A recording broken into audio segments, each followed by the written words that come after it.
Hi, in this module, we are going to be talking about the Hundred Years' War. It's part of your chapter, and it's during the 14th and 15th century. So, as you can see, it's 1337 to 1453. And let's get started. Okay, so where we left off was that we had the last of the Capetians, Charles IV, and he died without a viable heir. So no male heirs were available to become king. So they had to decide on who was going to be the next monarch to rule the French territory.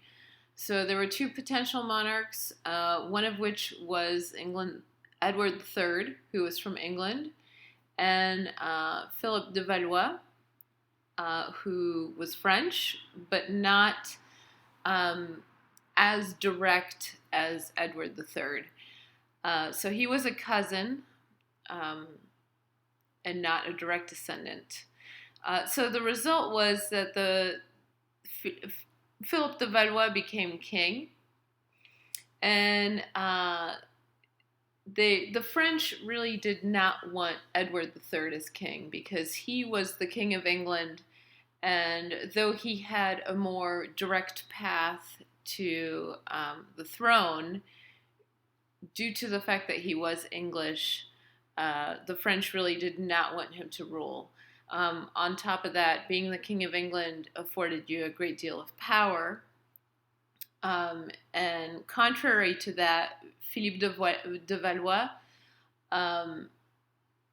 first of all, he was not a direct descendant, he was a cousin or a nephew. And on top of that, he was younger and did not have as much power. So some of the barons saw him as a better choice, an easier choice, if you will.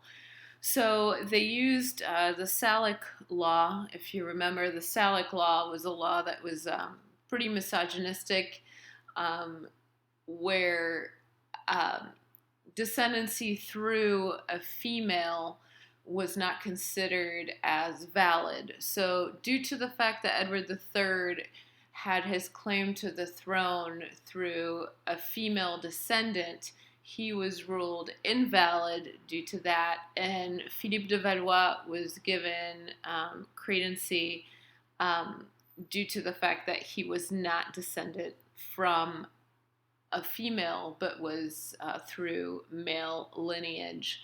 So he won title of King of France and became Philip VI. And he was also fairly young and perhaps a little brazen. So one of the problems that happened during this time period was the Hundred Years' War. And a great cause of that was actually Philip VI. So tensions had been mounting between the French and the British for a while. And Philip VI pushed the envelope by claiming ownership of territories that had been deemed British. So the Guyenne, which is a territory in the southern western part of France, and Philippe VI claimed those, but those belonged actually to Edward III. So he kind of pushed the envelope. Edward III had more power in a lot of ways than Philip VI. He was King of England no matter what, whether he received the throne in France or not, he was still King of England. So, yes, he did not have the position of monarch in France, but he was still King of England. So now Philip VI is kind of pushing his buttons and saying, you know what, this belongs to France now and not to you. So this was the start of the Hundred Years' War. It was basically just a kind of a showmanship, what belongs to who, and so here we go. So Edward III reacted by calling himself King of France. That was his reaction to it. So Philip VI tries to confiscate this area of France that Edward III claims and has claimed, England has claimed for a while. And now Philip VI wants it back. And so the war starts, and the French start the war by having some battles in the southern part of England, and that's the start of that. So we're going to talk about the 100 Years' War a little bit later. It's a very complicated war. It's mostly between France and Britain, but then it kind of breaks off. Parts of France break off and declare different allegiances. So I'll try to make it as uncomplicated as possible, but it is a fairly complicated war. I will say this about the 100 Years' War. It's not, if you picture a war going on for 100 years, that's not exactly how it was. It was more important battles that happened every 4 to 5 years that led to different consequences. So just imagine a century of important battles and different outcomes that lead to different consequences. So let's talk about some other things that are going on in the meantime besides the politics between England and France. Let's talk about things that are more maybe on the ground level, more of the peasantry and the people and the population and what they are dealing with in real time. So in the meantime, what was going on besides politics? So at this point, the economy is kind of stagnant. As you may have noticed, this pattern repeats itself where there's conquest, there's cultivation, there's expansion, there's growth, and the civilization, the culture, the economy reaches a saturation point. Now, whether these things are solely dependent on just conquest or other things, that's debatable. But at this point, we reach a saturation level, and the economy is stagnant. So in the last module, we had an economy that was booming. Things were happening. Universities are being built. The economy is doing well. They are reclaiming lands. They are, creating new businesses through services and other things. So now we've kind of reached the point of saturation. So the land that has been deemed fit for cultivation has all been cultivated, and everything that could be done has been done. And one of the issues was that there was the surplus is no longer there. So now people are kind of living paycheck to paycheck. And another thing that's happened is because we've created this market economy where you can go to the market and buy goods, people are kind of relying on those goods. So whereas maybe beforehand you were just relying on yourself, once again, as you saw through the Romans, when they had their market economy, people started relying on the markets, and once the markets break down, then they have to just regress, if you will. They have to go back to what they knew before. So now we're facing this time where people are slightly dependent on the markets for their goods. And for them to be able to buy these goods, they have to be able to have a surplus. And they don't necessarily have that surplus. So we're facing a time of famine, the 14th century famine, not a great time. What does famine do? Famine leads to increased discontentment, which can lead to violence. And in this case, we see an increase in violence. And who does violence typically fall on? Violence typically falls on those most disparate populations, those who are most discriminated against. So in this case, if you remember, the populations that are most discriminated against are mostly Jewish people and lepers. So the discrimination falls against them, and there's an increase in violence against Jews and lepers. So you can see some unrest there. Also, something that we'll explore later on, perhaps not in this module, is the unrest among the peasants. So most likely we'll see it in this module as it goes along with the battles in the 100 Years' War. But so the peasants find themselves in a terrible situation where not only are the conditions not ideal for them to make money, but on top of that, they are still having a lot of demands placed on them. So they're kind of getting pressed from both sides. So on one hand, they don't have the resources to do what they want to do, or their resources are not as efficient as they used to be. And on the other side, you have the lords who are still have these expectations.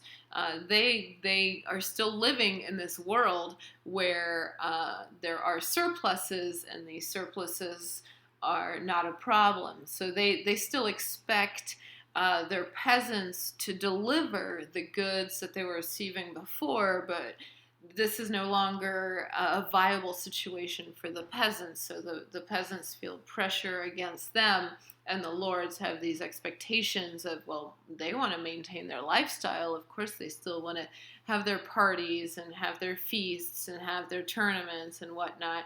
But the peasants can no longer deliver, but a lot of pressure is put on the peasants. So we're going to see some unrest among the peasants, along with the, let's say, the higher order political issues that are going on between France and England. So we have to keep in mind that we have different levels of political unrest. We have the national, international level. So we have France versus Britain. At some point, we are going to be faced with different areas of France breaking off and creating allegiance with one or the other, meaning France or Britain. And then on the lower end of it, we have the peasants who have this feeling of discontent and who might revolt against their lords. So you have to keep in mind all of these different levels of discontent. It's a very complicated period. So I'll try to make it as easy as I can, but just remember international, national, and regional. So we'll try to do that. Okay, so things that are happening during that period, the 14th and 15th century. So we have famine. And we're going to talk about all these different topics at length a little further on. Then we have the Black Plague. If you remember, in the last module at the end, I mentioned the fact that people are living in cities now, and they're living in close quarters, and there's a lot of trade and a lot of a lot of contact going on between people, and obviously this can breed disease. And then on the other end of things, like we just talked about just now, we have the peasants' revolts, which we'll talk about, and we have the 100 Years' War. And I'll go through some of the more notable battles, but I want you to remember that the 100 Years' War is a conflict that is mostly between England and France. So at some point, some people in France will break off and go to the British side. But it is mostly like an international scenario versus the Peasants' Revolt, which is much more of a regional scenario. Okay, so for the famine, like I said before, there was a movement earlier. They had developed better technologies, better better plows, better steel, um, more efficient ways of cultivating the land, more efficient ways of reclaiming the land or claiming the land, since it probably had never been claimed before. So they had cultivated, the French people had expanded their territory um, in a way that they had expanded the land that they could cultivate. So reclaiming forests, reclaiming swamps, cultivating by rivers, those sorts of things. So they had done that, but they had kind of reached the saturation point. And this is also a time where, it's you might be farming one thing and not rotating your crops all the time, or not. You might not have the best techniques to use your land as efficiently as possible. So they reached a saturation point where what was being cultivated was not enough to feed the population. So it had also been a period of large population growth prior to this. So there were no surpluses, and people were living paycheck to paycheck. And like I said, this increased their dependency on market goods. And for them to be able to buy market goods, they had to have money. And if you don't have the money, which the money comes from the fact that you have a surplus on the goods that you are producing, then you don't get the goods. Just like you would now, if you don't have a job, you can't buy anything. So that's basically how that worked, just like it does now. So this created a greater level of discontent among the people, and like I said, it targeted the weaker populations. And a lot of people were faced with famine. So, okay, so let's talk a little bit about the Black Plague, or the bubonic plague. It was brought over from the east, and it was brought over on the Silk Route. So it was brought over through trade, basically. So rats would find their way onto ships or into bags, and they would accompany the traders from the Middle East and Asia to Europe. Now, the rats were carriers of the disease, but it was actually the fleas that were on the rats that transmitted the disease to humans. They would bite the humans, and in so doing, they would throw up a little bit of the rat's blood, which carried the plague, into humans, and this is how humans contracted the plague. So this spread very quickly. So by 1450, it had basically decimated 1/3 of the population of France and nearly half of the population of Europe. So it spread wildly from Italy to France and beyond, decimating populations from town to town. Many saw it as a punishment from God. God's punishments were war, famine, and disease. And all three of these are present at this time. So it's a pretty dark era for Europe. One of the things that Christians would do as an act of attrition is that they would flagellate themselves. So what is flagellation? Flagellation, if you're not familiar with it, is when you have, let's say you could have some kind of baton or a stick, and at the end of it you would have leather strips, and at the end of these leather strips, if you were really intense about this, so it's some kind of like a whip, it is a whip, you could have nails or needles or something sharp, and you would just hit yourself with this instrument, and so you would bleed. So on top of spreading diseases anyways. Now people are just flagellating themselves and, you know, having blood kind of strewn about the streets also.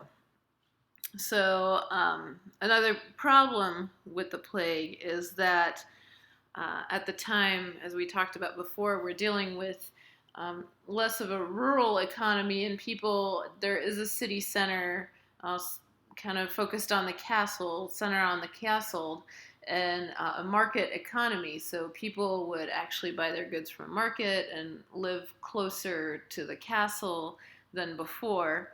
So people are living in close proximity. There is no hygiene. We don't see some kind of sewer system as we did in the Romans had latrines, but in this case, there's no real sewer system.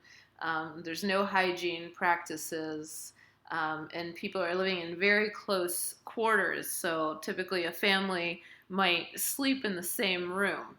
So if one person contracted the plague, more than likely everybody in the household contracted the plague.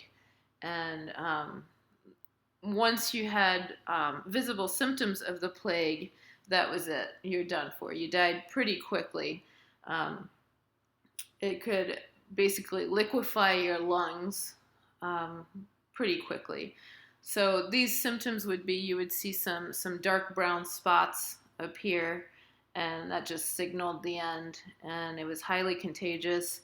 Nowadays, we don't have the plague. It's easily curable, but at the time, there was no cure for the plague, and once you had it, that was a death sentence. So I have a little video here. It's a real quick video just to show the progression of the plague. There's some pretty dramatic music that accompanies it, and I apologize for that. But this way you can kind of see how quickly the plague spread throughout Europe and how far-reaching it was.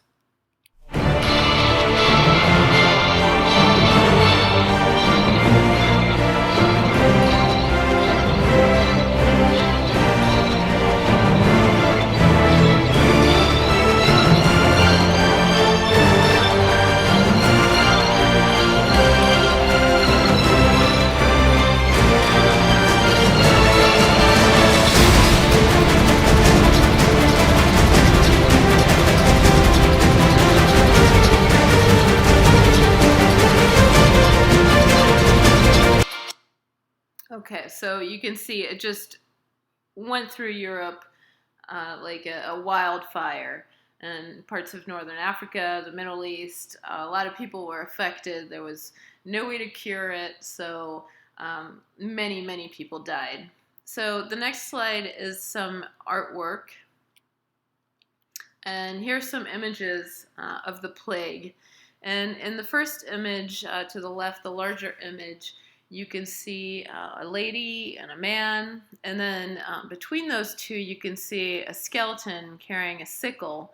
And this was often used in art to represent death. And during this era of plague, you often see somewhere in the image, in the illustration or the painting or the drawing, you'll see this skeleton or this sickly, very sickly figure carrying a plague, just ready to collect his victims.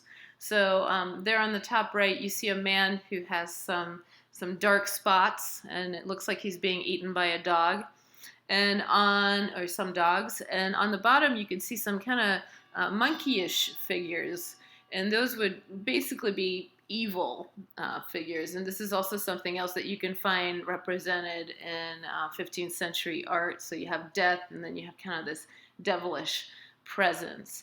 And on the bottom, you see a man who has the plague and who's being cared for by his family and perhaps what at the time was considered a doctor. And very often also people would call on the church to assist them and to help care for them. So this further spread the plague throughout towns using doctors and as well as monks to care for these people, because once you have the symptoms of the plague, that's it, and you've probably infected everybody you've been in contact with.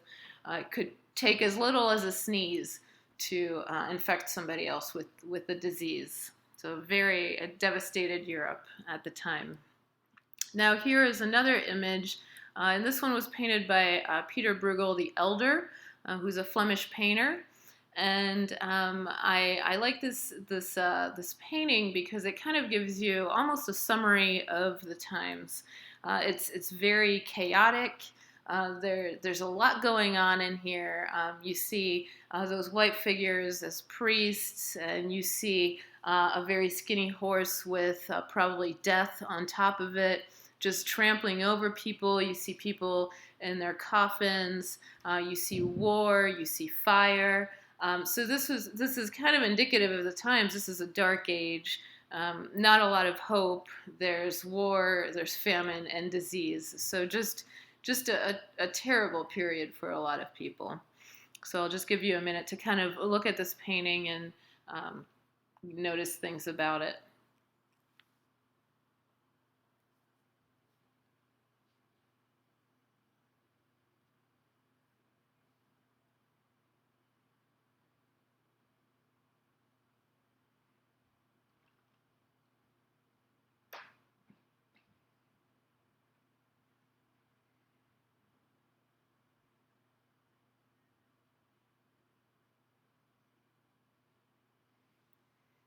Okay, so while the plague was one aspect of this time period, like I said, there are other aspects. We've already talked about famine, and now we've talked about the plague. Let's talk a little bit about war and uprisings. So as far as uprisings and war go, we're going to first talk about the domestic disputes and uprisings, and then we'll talk about the international disputes. So we're going to start with the peasant battles, the domestic uprisings. And so these uprisings were caused by the increased demands that the lords had on their peasants. So this is just a terrible time to be a peasant once again. And demands are still being put on them, expectations to deliver goods and provide services are still being put on them while their families are dying, and there's a famine going on, so they don't have the resources anymore. So there's a lot of discontentment on the part of the peasants, and this leads to some revolts. So the first one that we can talk about is the Battle of Cassel in 1324. And like I said, this peasants revolting against their lords. And this resulted in the deaths of 12 to 15,000 peasants. So a fairly devastating uprising. The second one is the Jacquerie in 1358. And in this case, the peasants took to burning down the lords' castles and attacking the lords. So they're having quite a fiery, so to speak, uprising. And the third one that we look at here is the anti-tax revolts in the 1380s. So one way in which the king and the monarchs chose to pay for the war is that they decided to levy a tax, and especially a tax on salt. Why salt? Because salt was considered somewhat of a luxury item. Salt was used for curing meats, and if you were rich enough to be able to purchase meat and salt, then why not tax you? So this became very burdensome. And the population was not amenable. They were not really willing to pay this tax, so it turned into some revolts and basically the unwillingness for those people to just pay up. Okay, so my next slide is an illustration of one of these revolts. Let's get to that. Okay, so here we're looking at the Jacquerie, which was the revolt of the peasants against the lords, and also burning down the castles. So you can have an idea here. And, at the same time, let's not forget that there are other disputes going on. So you can see here the peasants, who are the ones most likely not carrying swords, uh, going up against knights who are trying to protect the castle, and they're being thrown into the river and people are dying. It's quite a nice illustration. Okay, so let's talk about the international side of things. So the 100 Years' War was, at its most basic level, a dispute between France and England over French territories. So it's 100 years because, if you can see, the time period is 1337 to 1453, so over a century. And there are some notable battles. I will say that there were quite frequent battles. Every 3 to 4 years, there would be probably one large battle. But let's go over these battles here on this slide. So the first battle that we're going to talk about of importance is Crécy. And in this battle, the British combat the French, and they do so at sundown. And for some reason, the French were on the side where the sun was in their eyes. So they had a very hard time seeing the British, and the British were on the other side, perfectly able to see the French, and the French ended up losing this battle. The second battle that we're going to talk about is Calais, and this is in 1347, so just a year later, and this was a naval battle. And this battle, the king had assembled all of its ships. Basically, the whole navy was about 200 ships were lined up to try to form a blockade against the British. Now, you might think that would work, but on the ships, the king had placed his knights. The knights were in full armor, so when the British sank the ships, the knights sank with the ships. So a lot of these knights died because they couldn't swim. They were in full armor and they just drowned in their armor. So at that battle, a lot was lost for the French. They lost their navy and they lost a lot of knights. 200 ships, that's a lot of ships.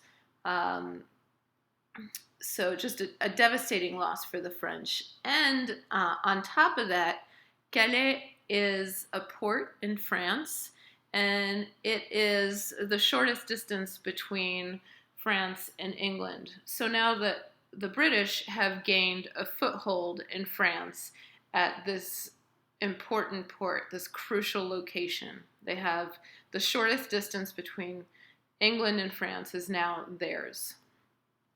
And then we have the Battle of Poitiers, about 10 years later. And in this battle, this was a battle where they fought the battle later on in the day.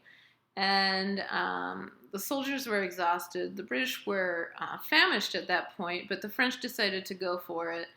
And the battle turned out into an all-out brawl, kind of like a very middle-aged, medieval type of brawl. And what came out of this battle is that King John II of France ended up being captured by the British and put in prison. So while in prison, he tried to govern from there. But most of his policies were designed to free him, and so they didn't really work. People didn't want to implement policies that were just meant to free one man. But this left France without a leader, and France lost about 1/3 of its lands due to this. And so the French are are kind of known for always fighting the last war. So the French don't have a reputation as wonderful warriors. Okay, so let's keep talking about the 100 Years' War. So like I said, we had a battle about every 3 to 4 years. There was a major battle. In the meantime, while these battles are happening and while this war is going on and just ravaging the French, the British kind of take advantage of it, and the knights just go out and loot and plunder and take what they want, burn down villages. It's just, once again, kind of similar to the Vikings. So John II is captured, and he is in his jail cell trying to be freed, but with not much success. So him not being there and him trying to govern from a jail cell, it creates a large vacuum of power, and they start wondering about successors. And questions about succession arise, as they often do, since many marriages were done to increase political advantage. The question of succession can sometimes be quite complex. In the end, his son, Charles V the Wise, takes control of the throne. Okay, so let's talk a little bit about Charles V. Now, Charles V was considered to be a very good king. Overall, he did a lot of great things for the French territory. So he reigns from 1364 to 1380, and he does help his father. And to do so, he has to concede a third of France and has to pay a large ransom. So this was done in 1360 under the Treaty of Bretigny. Now, Charles V aligns himself with a man called Bertrand du Guesclin. And this man was Bertrand du Guesclin and Charles V were a very powerful combination. They are able to progressively, over time, reclaim much of the territories that they had lost to the British, as well as replenish the treasury. They were able to rebuild the navy and pay wages to the military and stabilize the finances.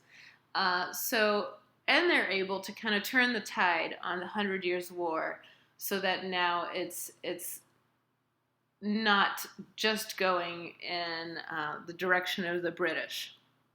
So this was Charles V. When Charles V died, his throne goes to his son. His son is not exactly the same as his father. He does not live up to the reputation of his father. So here we are. After Charles V, we have Charles VI, and he is later on named Charles VI the Mad. And I should note that when you see these surnames, these nicknames given to people, these are not nicknames that were given to people at the time. So the Wise, the Sun King, the Mad, the Hammer. These are nicknames that are given to them much, much later, at some point, centuries later, so perhaps 16th, 17th century, when history is being written. Okay, anyways, that was a side note. So here we are, Charles VI the Mad. So Charles V the Wise dies in 1380. So the throne is given to Charles VI, and he reigns from 1380 to 1422, so a considerable reign. The problem is that when his father died, he was only 11. Now, the minimum age for a king at that point is 14. That's considered the minimum age to be able to rule over the country, which is quite young, but at the time this was the case. So until he reaches the minimum age required to rule, his uncles are in charge of being basically the rulers of the kingdom. During this time, his uncles took the reins of the government and they squandered what Charles V had been able to do. So they just, squandered the wealth accumulated during the reign of Charles V. And the other thing that they did is that they didn't really allow Charles VI to rule when he turned 14. They held on to the reins until he was 21. So in 1388, so when Charles VI was about 19, he enlisted the aid of some people, and these people were fairly competent, and he wanted to undo the harm that his uncles had caused over the kingdom. And so he began to do that. So in 1388, he starts to reclaim the throne as his own. So let's not forget, he could have reclaimed it in around 1383, 1384, but this is now 1388, and he's starting to realize, I need to do something. My uncles are not doing a good job. And he does have some very good aides, and he begins this process. By 1392, he fully reclaims the power over the throne. But there is a problem with Charles VI. He is nicknamed Charles VI the Mad because he has bouts of insanity. He has psychotic episodes. He's not really mentally fit. And due to his lack of mental competence, some other things are going to consequentially happen that are not going to help. So this leads us to the Battle of Agincourt.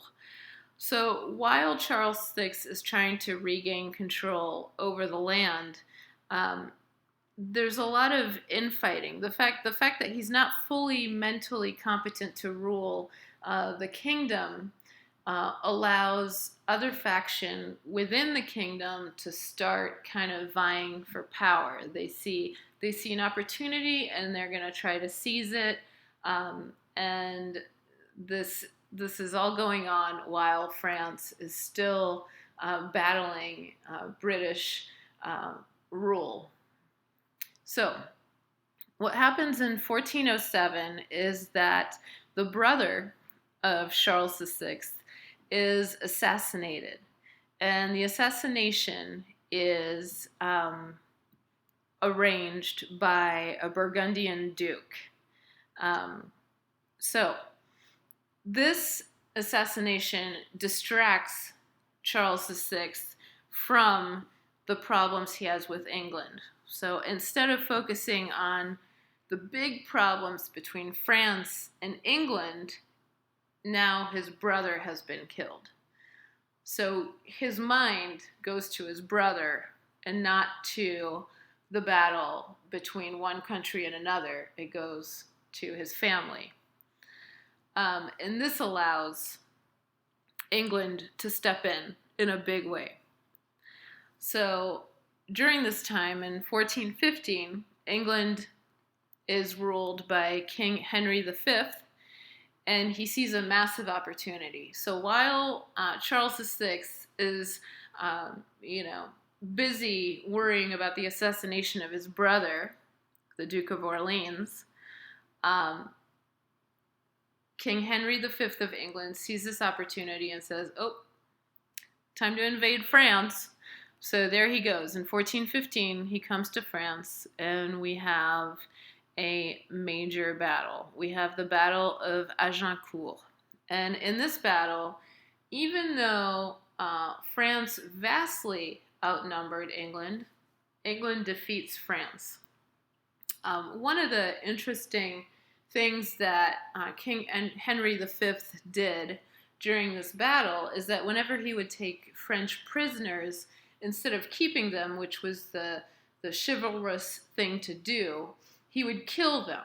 So all these prisoners were killed, and he didn't do it because he was, let's say, a vengeful person. He did it, first of all, because they were outnumbered, and so that meant that the prisoners actually outnumbered the people who were guarding them, but also he used it as a fear tactic. So if you're captured, you're dead. So in the end, England defeats France in this battle. And the Burgundians, let's not forget the Burgundians were the ones who killed the brother of Charles VI.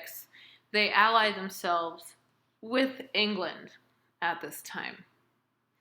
So this is not really good for Charles VI. So now we have England that has taken over, and they're working with the Burgundians, who are, supposed to be French, who are French. So what happens is that under pressure, Charles VI is forced to give up his daughter to Henry V and to disinherit his son. So his son is not going to inherit the throne. So his son Charles VII flees to the south of France and has no claim to the throne. His daughter is now married to Henry V.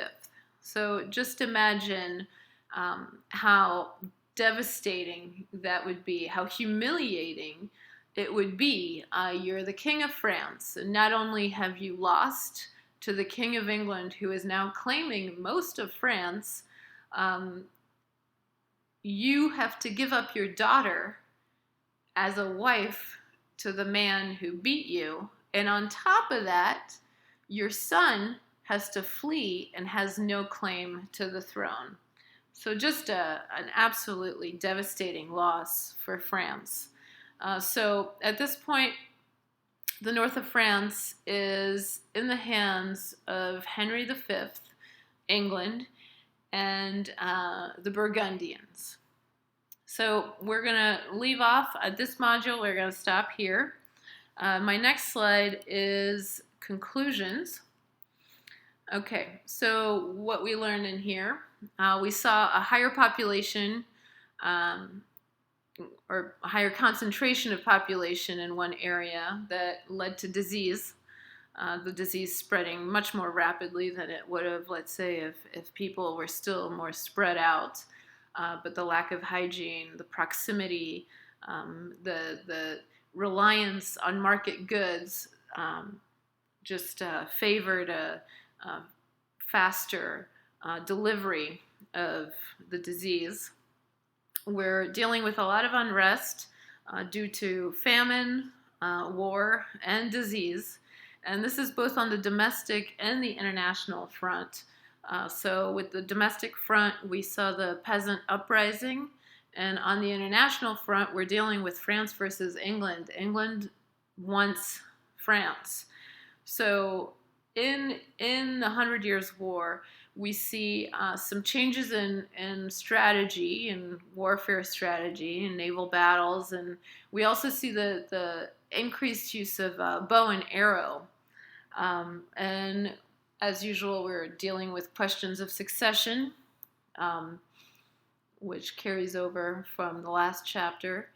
But what this also means in one way is that these wars create a reinforcement of national identities. So the French kind of start seeing themselves as French, and the British as British. So it's an us versus them type of thing. And, it further defines what it means to be French, because when you're against someone, you have to show what you're for, right? So you have to define yourself. And we also saw the Battle of Agincourt, which was a decisive win for the English. Now, in the next module, we're going to talk about Joan of Arc and the Renaissance. So we'll see where all this famine and war and all that stuff leads. So I leave you with a couple discussion questions. And here are the discussion questions. The first question is, in your opinion, why did Europe lose nearly half of its population to the plague, while the Romans did not succumb to such a disease? And the second question is, have your views or ideas about the Middle Ages changed after learning more about this period? Briefly explain. So I'm sure you had some ideas about the Middle Ages beforehand, but maybe you've learned something new or something has changed, and I would like for you to share that with us. Okay, thank you.